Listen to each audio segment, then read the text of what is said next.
Halo, si Chris. Apaan sih anjir. Ya, selamat datang kembali di podcast Sajakin. Sebelumnya aku ingin beritahu bahwasanya podcast ini juga bisa Anda dengarkan di Spotify, Google Podcast, dan Anchor. Alik. Ya, sebelumnya selamat datang kepada pembicara nih? kali ini, guys. Maaf Mas, sebelumnya identitas Anda boleh saya sebutkan atau hanya inisial saja ini? Nama samaran saja boleh. Oh, nama samaran saja. Nama samaran. Sebut saja Doble. Bukan ya? Apa sih? Yang keren, Cok. Soalnya sebelumnya kali ini kita akan membahas kepemimpinan ya, teman-teman. Bukan bukan lagi tentang cinta. Karena biasanya tamu kita kali ini buta dan tuli sekali apa itu cinta. Dia tertawa tapi tidak bersuara, guys. Kita akan membahas tentang kepemimpinan dan sedikit tentang tips untuk menjadi lebih baik dari seseorang yang namanya tidak ingin disebutkan. Yang pastinya dia sekarang sebagai pemimpin. Enjoy. Oke Pak, silakan. Anda dari tadi tidak bersuara ya Pak. Ngomong-ngomong santai saja Pak kita. Ini skripnya belum diberikan kepada saya nih, jadi saya bingung harus berbicara apa. Sebelumnya podcast kami tidak pernah memberikan skrip ya Pak. Karena sebenarnya kita hanya berbicara dan berbincang-bincang saja. Iya, santai saja. Jadi sebelum mulai kita, boleh nggak aku sapa dulu nih para sajakers nih. Iya. Nama apa nih? A-team ya? Kok bawa fans sekolah Pak? Beda Pak, beda. Fanboynya. Iya, kok fanboy. Para pendengar dan pembaca lah. Oke, selamat dini hari teman-teman sajakers. Jadi kita sekarang ini rekaman kurang lebih jam 2 dini hari ya? Setengah tiga. Oke, setengah 3. Jadi karena kita sedang gabut dan juga tidak ada hal yang bermanfaat kami lakukan, jadi kami melakukan hal bermanfaat ini. Bincang-bincang santuy kata orang. Alik guys. Alik. Oke. Kok diam anjir? Langsung aja mulai. Oke, mulai siap. Mulai mana? Kita akan sedikit mulai bertanya dan mengulik-ngulik apakah kita bisa berhasil menggoyahkan pemimpin ini. Saya di sini cuma sebagai ketua RT. Tugas saya mengawasi warga-warga sekitar. Ketua RT. Oke. Sebelumnya saya dengar Anda sebagai investor ya di Koskai ini. Oh, benar sekali, benar. Oke, siap. Kedepannya Koskai ini mau kita bikin bertingkat. Alik. Oke. Sebagai seorang pemimpin, saya ingin mengetahui dulu apa yang membuat Anda ingin menjadi seorang pemimpin? Alasannya? Iya.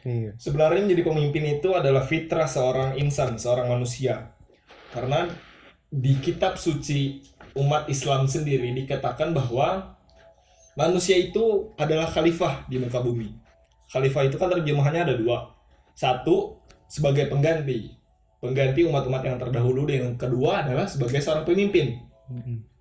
Sebagai seorang pemimpin di sini juga harus ditafsirkan bahwa tidak mesti kok kita harus menjadi kepala desa, tidak mesti kita harus menjadi ketua ormawa di kampus, tidak mesti kita menjadi seorang sebuah pemimpin dalam sebuah perusahaan, tidak mesti. Tetapi lebih lebih detailnya kita sendiri adalah merupakan seorang pemimpin di dalam diri kita sendiri. Bagaimana sih cara memimpin diri kita? Bagaimana sih kita harus bisa memanajemen waktu kita dengan baik? Bagaimana kita harus bisa memanajemen diri kita dengan baik, bagaimana harus bersosial masyarakat, itu adalah sebuah seni dalam memimpin diri sendiri. Dan itu tadi kuncinya bahwa kita sendiri, saya, teman-teman semua, dan sajakers adalah pemimpin bagi diri sendiri. Alik, berbes emang. Tahu gila sob. Seperti itu ya penjelasan dari Anda. Ini agak lebih formal karena di record. Tadinya kan lebih santuy karena lepas aja. Sebenarnya dia gugup, guys. Saya tidak gugup, tapi lebih tepatnya Nervous. pengen tidur besok kuliah. Alah, alasan. Jadi sebenarnya dia adalah teman satu prodi dengan saya ya. Dia juga seorang pemimpin di kampus yang mempunyai nama cukup baik. Tidak, saya cuma hanya mahasiswa biasa. Yang ketika kuliah selesai saya pulang. Tapi ke kampus lagi beberapa kali. Kalian tahu tawadu nggak guys? Itu guys, dia sedang tawadu. Tidak guys, saya sedang qanaah.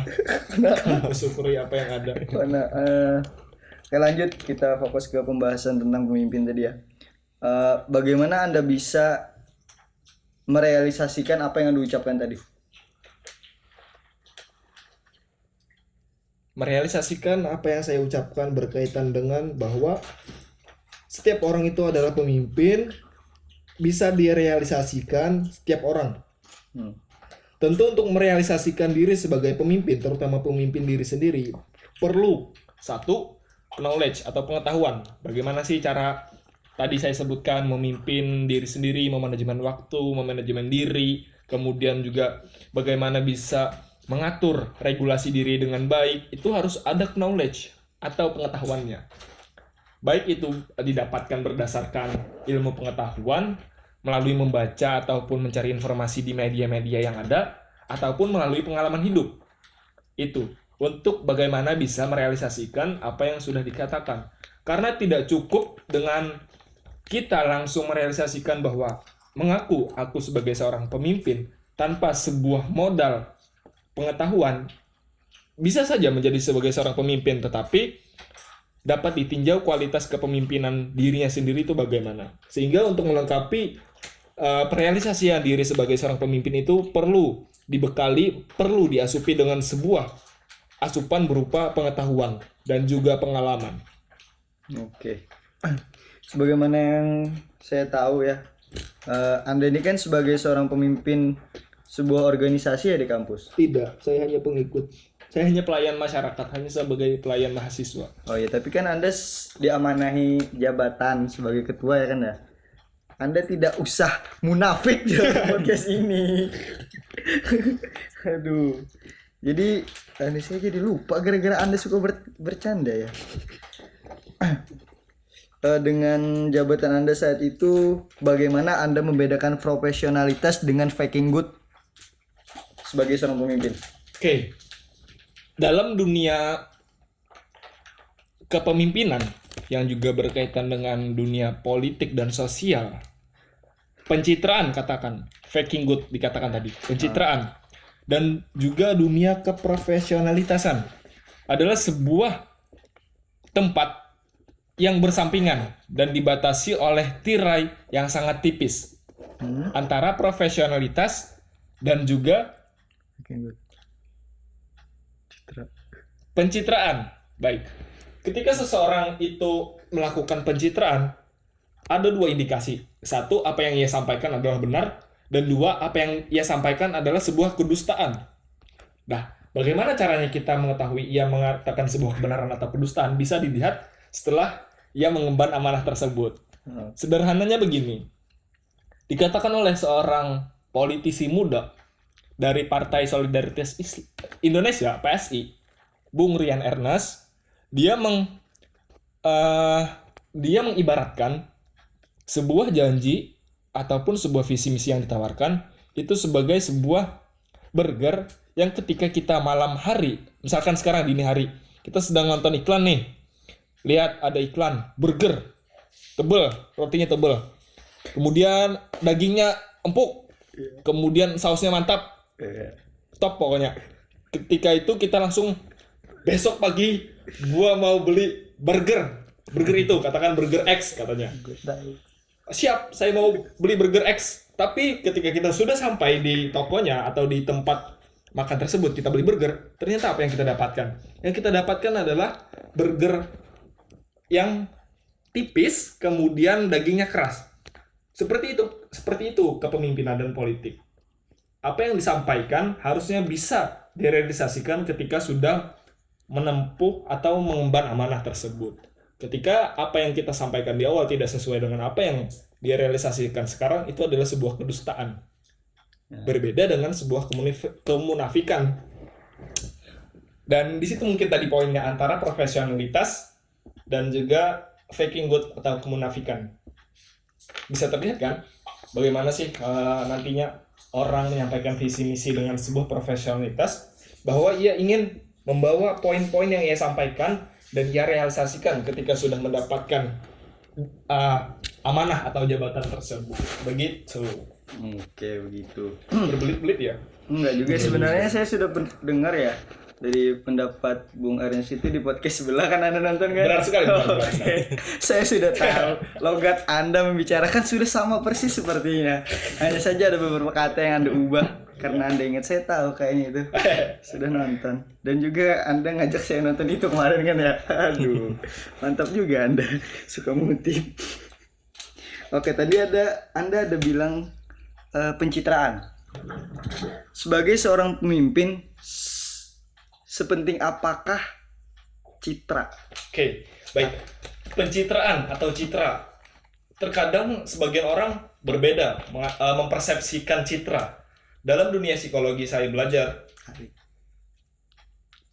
dalam mata kuliah psikologi kepribadian itu dikatakan ada sebuah istilah untuk sebuah kemunafikan atau pencitraan yang dinamakan persona, atau dalam bahasa sederhananya adalah topeng.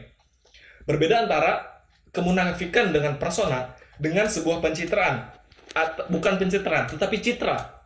Citra adalah sisi terbaik yang bisa kita sampaikan, yang bisa kita tampilkan kepada khalayak umum. Berbeda dengan persona atau tadi kemunafikan. Kemunafikan adalah bagaimana bisa mengemas atau mempercantik diri atau mengubah wajah dengan sebaik mungkin, padahal itu bukan wajah aslinya. Bukan wajah yang sebenarnya harus ia tampilkan yang nantinya. Kalau pencitraan itu adalah hal yang ia ingin sampaikan kepada khalayak umum bahwa saya seperti ini loh. Saya bisa kok seperti ini. Berbeda dengan tadinya persona atau topeng tadi. Topeng tadi adalah seperti katanya, topeng adalah wajah yang dipakai ketika saat itu ditampilkan di khalayak umum, tetapi ketika sudah berada di rumah atau di tempat ia berada, ia lepas topeng itu dan ia akan menjadi dirinya kembali. Citra itu adalah sebuah proses ingin membentuk sebuah diri yang lebih bagus dari diri yang sebelumnya. Itu citra. Beda dengan pencitraan. Citra tidak sama dengan pencitraan. Begitu. Mantap sekali penjelasan Anda. Sangat meyakinkan bahwasanya adalah seorang mahasiswa psikologi. Woi, jelas. Bawa-bawa mata kuliah Anda ya. Balik lagi ke kepemimpinan ya. Sebagaimana saya tahu tadi kan saya sudah bilang bahwasanya Anda adalah seorang yang diamanahkan posisi jabatan yang cukup tinggi di sebuah organisasi di kampus yang Anda tempat berkuliah saat ini. Membicarakan tentang kepemimpinan. Sebagaimana yang saya tahu, setiap pemimpin pasti memiliki konsep apa itu pemimpin atau bagaimana melakukan menjalankan amanahnya sebagai seorang pemimpin. Kalau dari Anda sendiri, apa itu konsep kepemimpinan bagi Anda dan bagaimana Anda mewujudkannya? Oke, ini sebenarnya pertanyaan juga banyak perlu kita tahu bersama, karena juga ini beberapa kali disampaikan ketika dulu saya memasuki dunia perkuliahan. Ada LDK atau latihan dasar kepemimpinan yang ditujukan kepada mahasiswa, yang mana hal ini ditujukan untuk membentuk sikap kepemimpinan kepada mahasiswa, terutama dalam dirinya sendiri. Seperti yang saya sebutkan di awal, bahwa nantinya diharapkan seorang mahasiswa itu bisa memanajemen diri, memanajemen waktunya dengan baik di tengah banyaknya tugas perkuliahan. Nah, di situ poinnya yang mau disampaikan, kepemimpinan. Jadi yang saya tangkap tentang kepemimpinan adalah kepemimpinan itu adalah sebuah seni dalam mempengaruhi untuk mencapai tujuan yang diinginkan. Contoh, kalau kita implementasikan kepemimpinan dalam diri sendiri, seni dalam mempengaruhi diri sendiri untuk mencapai tujuan. Apa sih tujuan kita katakan tujuan kita sebagai sarjana? Kira-kira seni apa yang harus disampaikan kepemimpinannya dalam diri atau dalam mindset diri sendiri? Bahwa untuk menjadi sarjana tidak cukup hanya dengan kuliah. Tidak cukup hanya dengan turun kuliah kemudian pulang, tidak cukup. Karena sarjana yang sebenarnya nanti akan turun ke lapangan langsung atau akan turun langsung bersama masyarakat. Tidak cukup hanya dengan kuliah mendengarkan penjelasan dari dosen, lulus mata kuliah, selesai. Tidak. Makanya di sini diperlukan sebuah seni kepemimpinan. Bagaimana sih bisa memanajemen diri agar tetap bisa mengekspresikan diri, bisa nantinya menggali potensi-potensi di dalam diri agar nantinya bisa optimal ketika sudah menjadi sarjana. Kedua, kita implementasikan dalam sebuah organisasi. Seni dalam mempengaruhi rekan-rekan seorganisasi untuk mencapai tujuan bersama. Dalam organisasi ada yang dikatakan sebagai visi. Dan untuk merealisasikan visi, ada misi-misi yang harus dicapai. Nah, dalam mencapai visi dan misi itu tadi adalah tujuan bersama. Bagaimana nantinya seorang pemimpin ditugaskan untuk bagaimana caranya memberikan seni dalam mempengaruhi dan juga menyentuh hati rekan-rekannya agar bisa mencapai visi misi bersama itu tadi. Dalam mencapai seni mempengaruhi itu ada berbagai macam caranya. Dalam teorinya beberapa disebutkan seni kepemimpinan atau tipikal kepemimpinan itu yang paling umum ada karismatik, yang dimana ia menggunakan karisma atau aura yang di dalam dirinya. Contoh yang paling terkenal dalam kepemimpinan karismatik itu adalah Bung Karno atau Insinyur Soekarno. Karena dengan citra, dengan pembawaannya yang tegas, kemudian dengan auranya yang sangat kuat, dengan kata-katanya yang brilian, ia bisa mempersatukan bangsa ketika kemerdekaan RI.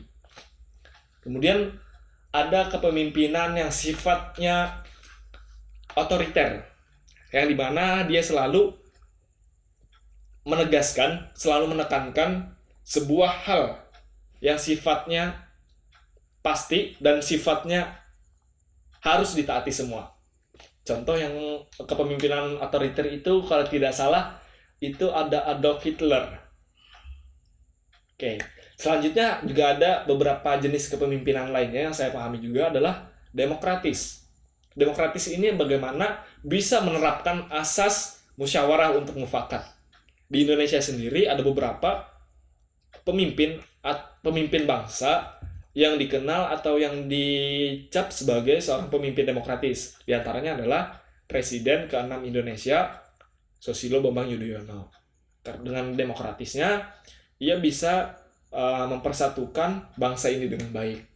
Kemudian juga ada tipe atau seni kepemimpinan yang ranahnya bisa dimasukkan dalam ranah pekerjaan atau perusahaan. Ada dua terbagi. Satu adalah tipe kepemimpinan transaksional. Dan kedua adalah transformasional. Transaksional ini dari kata subnya saja transaksi.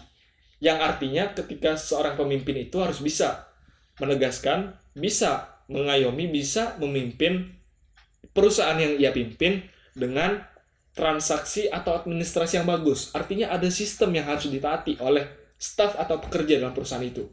Itu satu. Kemudian kedua adalah transformasional. Dari subkatanya adalah transformasi, artinya perubahan. Di mana pemimpin ini fokus dan titik temunya adalah transform atau transformasi.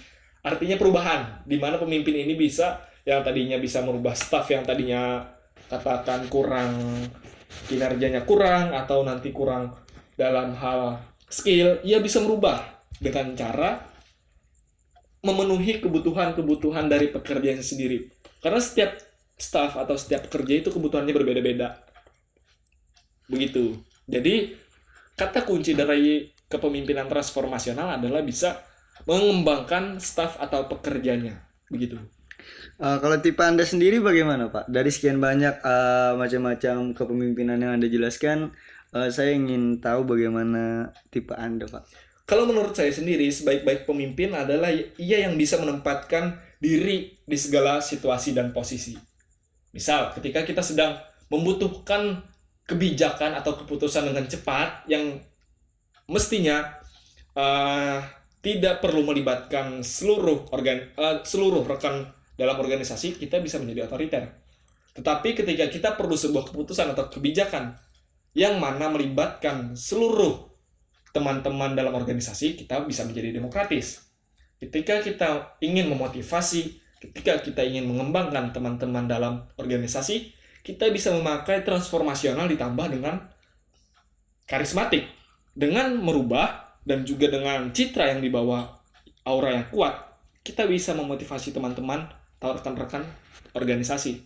Jadi sebaik-baik kepemimpinan adalah pemimpin yang bisa membaca, yang bisa membawa dirinya di segala situasi dan kondisi yang diperlukan. Itu menurut saya. Jadi sebagaimana yang kita ketahui ya dalam pembelajaran psikologi saja bahwasanya terlalu Oh, Anda mahasiswa psikologi ya? enggak, saya suka baca-baca Oh, saja. begitu. Bahwasanya kepribadian itu memang banyak. Namun dari beberapa tipe kepribadian pasti ada satu kepribadian yang lebih condong kepada dia. Anda paham maksud saya? Belum. Oh, belum paham. Jadi Mohon dijelaskan lebih detail karena saya orang awam yang tidak paham dengan dunia psikologi secara utuh. bukannya Anda sebagai mahasiswa psikologi Justru tadi. itu saya masih belajar dan Oh. saya katakan saya belum paham secara utuh. Nah, Ya begitu. seperti itu kan, saya juga mahasiswa. Bukan Nah, mahasiswa. tadi kan tanya bukan mahasiswa. Iya, Bagaimana ini? iya, maksud saya bukan. Anda terjebak dengan perkataan Anda sendiri. Bukan, saya bukan mengatakan bahwasanya saya bukan mahasiswa. Saya Mahasiswi. sebenarnya bukan mahasiswa psikologi yang terlalu dalam mempelajarinya. Saya hanya sedikit-sedikit membaca seperti itu dan bertanya kepada teman-teman saya yang juga mahasiswa psikologi kan, bahwasanya misalkan saja nih, yang umum orang tahu ada kepribadian yang introvert dan extrovert. Sebagaimana yang saya tahu, tentunya dua tipe kepribadian itu akan muncul sesuai situasinya kan. Tidak selamanya orang itu introvert dan tidak selamanya orang itu extrovert. Ada kalanya introvert bisa menjadi extrovert dan yang extrovert bisa menjadi introvert. Nah, tentunya pada kehidupan sehari-harinya orang itu pasti memiliki satu tipe kepribadian di antara dua itu yang lebih condong kepada dirinya. Nah, begitu pula dengan pola kepemimpinan. Dari sekian banyak pola kepemimpinan yang Anda jelaskan dan Anda saat saya tanya tadi Anda menjelaskan bahwasanya sesuai situasinya saja. Saya ingin mengetahui bahwasanya yang Anda selalu terapkan, bukan selalu terapkan sih, yang Anda selalu munculkan, Anda lebih condong ke tipe kepemimpinan yang mana? Antara introvert dan extrovert. Bukan. Di antara pola kepemimpinan tipe-tipe kepemimpinan tadi yang Anda jelaskan. Ada yang karismatik, otoriter, transaksional, transformasional, apa sih itu tadi? Ya. Terus hubungannya dengan extrovert dan introvert apa? Saya masih mencari-cari. Ya, itu kan ibaratnya saja. Kan setiap orang pasti memiliki kecondongan yang lebih terhadap sesuatu. Nah, begitu juga dengan pola kepemimpinan, dengan tipe kepemimpinan. Jadi Anda tipe kepemimpinan yang mana? Baik. Kalau saya yang menilai diri saya lebih condong ke transformasional. Karena dengan sistem yang sudah kita bikin bersama, tujuan akhir dari sistem itu selain dari mengembangkan organisasi yang kita bangun bersama, goals lainnya adalah ketika kita sudah demisioner atau sudah lepas amanah atau tanggung jawab dalam kepemimpinan organisasi tersebut, harapannya kita semua, bukan hanya yang berada di tampuk kepemimpinan, tetapi semua yang ada di dalam organisasi tersebut bisa paham, bisa tahu, dan bisa belajar bagaimana sih cara berorganisasi, bagaimana sih nantinya kita bisa membawa diri dengan ikut organisasi di masyarakat setelah lulus nanti. Itu goalsnya. Selain dari mengembangkan organisasi. Sehingga saya katakan saya lebih condong ke tipikal transformasional. Meskipun pada dasarnya tidak selalu saya transformasional. Bisa saja saya seketika demokratis atau karismatik ataupun otoriter sekalipun. Tapi saya lebih condong untuk menggunakan tipe kepemimpinan transformasional berdasarkan visi, misi, dan tujuan saya dalam mengemban amanah ini. Kemudian saya tadi mendengar dan juga dikatakan bahwa ada tipikal ekstrovert dan introvert. Saya ingin menanggapi sedikit bahwa manusia itu tidak ada yang blek dikatakan introvert atau blek dikatakan ekstrovert, tetapi ada kadarnya masing-masing sesuai dengan situasi dan kondisi. Sebagaimana yang saya kata tadi kan. That's right. Ngalih. Antum Ketika kita sendiri, tentu kita tidak akan bisa berinteraksi dengan orang banyak, dan ketika itu maka juga kita akan lebih condong ke dalam diri introvert kita, begitu. Dan ketika kita berada di sebuah keramaian, meskipun kita introvert sekalipun dikatakan introvert, padahal tidak juga, kita juga bisa akan terpancing kita akan tersugesti, kita akan tertrigger atau terpicu untuk bersosialisasi, berinteraksi dengan orang-orang yang ada di sekitar sana. Jadi tidak bisa dikatakan sablek bahwa orang itu introvert ataupun extrovert, karena diri seseorang itu berdasarkan teori Albert Bandura, Apa yuk? social learning teori, bahwa Oh, iya. manusia itu perilakunya didasarkan atas lingkungannya. Artinya manusia itu terbentuk entah itu ia periang ataupun dia pendiam berdasarkan lingkungannya. Lingkungan itu seperti keluarga, teman dekat, bahkan lingkungan sosial masyarakat sekitarnya. Bukan hanya lingkungan seperti gunung, sungai, itu bukan. Tapi lingkungan alamiahnya. Alam apa tadi? Lingkungan psikisnya, Oh gitu. bukan lingkungan fisik. Oke.